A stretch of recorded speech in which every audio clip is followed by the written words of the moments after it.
So what is the power analysis? The power analysis is the calculation used to estimate the smallest sample size needed for an experiment given a required significance level, statistical power, and effect size. It helps to determine if a result from an experiment or survey is due to chance or if it is genuine and significant. A hypothesis is an idea that can be tested. Basically, any claim made that can be tested will have a hypothesis, an idea about the outcome. For instance, a dog owner noted his dog seemed to pay more attention to the morning paper if there was a cat featured in the day paper. The owner designs an experiment to see if dogs will read the newspaper more often if there is a cat above the fold line. A statistical hypothesis test assumes there will be a certain outcome called the null hypothesis.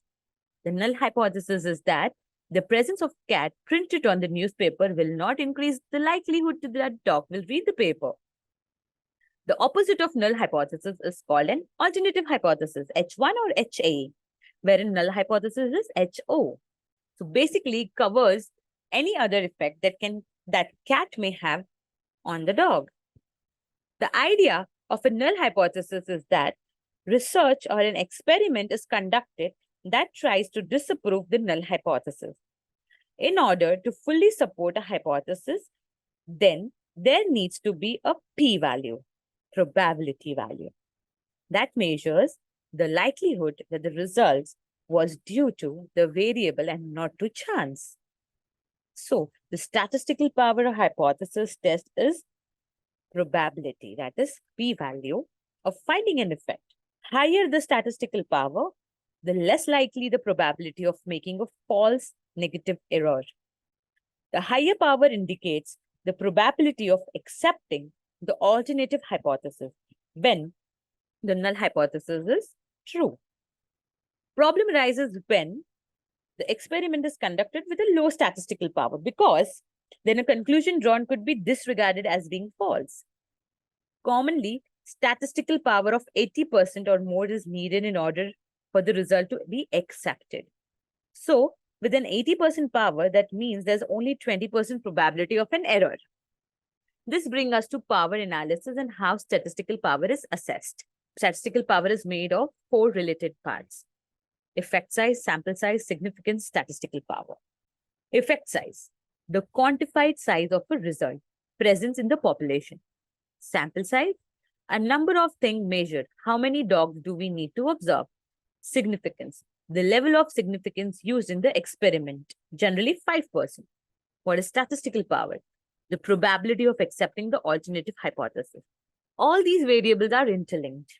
More dogs tested can make the effect easier to detect, and the statistical power may be increased by growing the significance level. So power analysis estimates one of these 4 parameters when given the values for the remaining 3.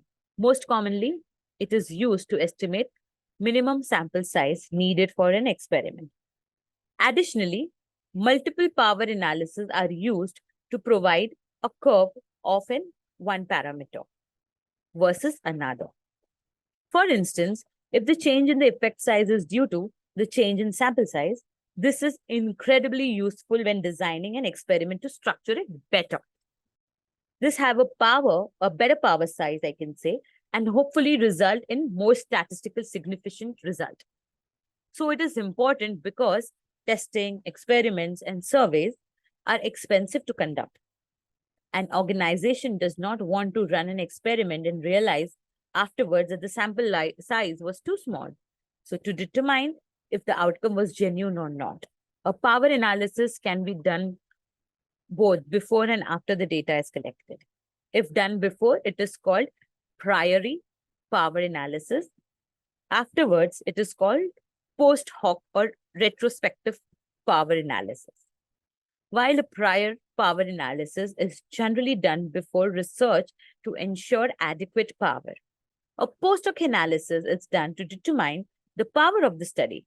However, post hoc analysis is not generally recommended, as it can result in power approach paradox, where a null result study is attributed with more power despite the p-value being smaller.